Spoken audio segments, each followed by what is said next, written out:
Sikiliza, naomba utambue kwamba cheo ni dhamana. Tumia cheo vizuri. Usitumie hicho cheo kuwanyanyasa watu. Usitumie hicho cheo kuharibu haki za watu.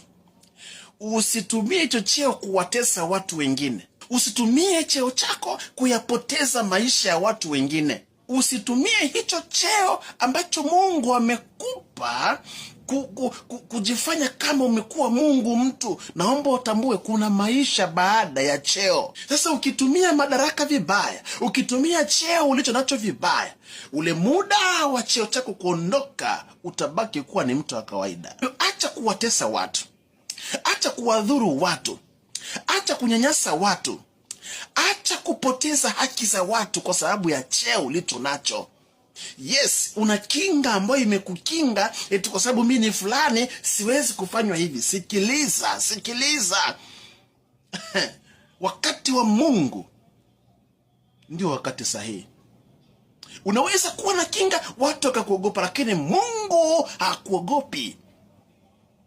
So tumia cheo chako vizuri. Bwana Yesu asifiwe. Kama ni uchungaji, tumia uchungaji vizuri. Utumie vizuri. Unabii, walimu na kadhalika, utumie vizuri. Ubunge, udiwani na kadhalika, popote pale ulipowekwa, tumia cheo chako vizuri. Bwana Yesu asifiwe sana. Kupitia cheo chako yawezekana umesababisha watu wengine wafukuzwe kazi. Watu wengine wamefukuzwa kazi kwa sababu yako. It's okay. Baada ya yeye kufukuzwa kazi, wewe umepata nini? Umeongezeka nini? Nothing. Hallelujah. Kwa hiyo acha kutisha watu. Watu wanakuogopa, hawakuheshimu. Kuna utofauti kati ya kumheshimu mtu na kumwogopa mtu. Watu wanakuogopa kwa sababu unatesa watu. Watu wanakuogopa kwa sababu unadhulumu haki za watu wengine. Watu wanakuogopa kwa sababu wewe ni mchawi. Watu wanakuogopa kwa sababu unaua watu. Watu wanakuogopa kwa sababu labda unapiga watu mitaani. Wanakuogopa. Alafu unafikiri kwamba wananiheshimu. No. Watu hawakuheshimu kwa sababu unapiga watu sana, unapoteza haki za watu sana, unaharibu maisha ya watu wengine. No. Sikia, watu watakuheshimu pale utakapojiheshimu wewe mwenyewe. Jambo la pili, watu watakuheshimu pale utakapowaheshimu watu wengine. Watu watakuheshimu pale utakapowatendea watu mema.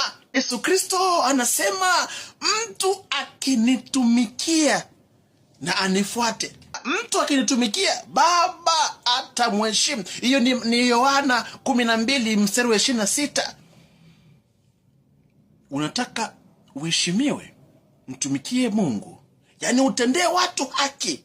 Jiheshimu mwenyewe, heshimu watu wengine. Nakwambia, hakuna mtu utakayemwambia naomba uniheshimu. Heshima ina gharama, na hizo ndio gharama za kuheshimiwa. Mtumikie Mungu, tendea watu mema, heshimu watu, jiheshimu mwenyewe. Nakwambia, heshima itakufuata. So, tumia nafasi ulio nayo vizuri leo. Usiharibu maisha ya watu wengine, usipoteze haki za watu wengine kwa sababu ya faida zako mwenyewe. Mungu atakuadhibu. Kumbuka yaliyomkuta mfalme Belshaza.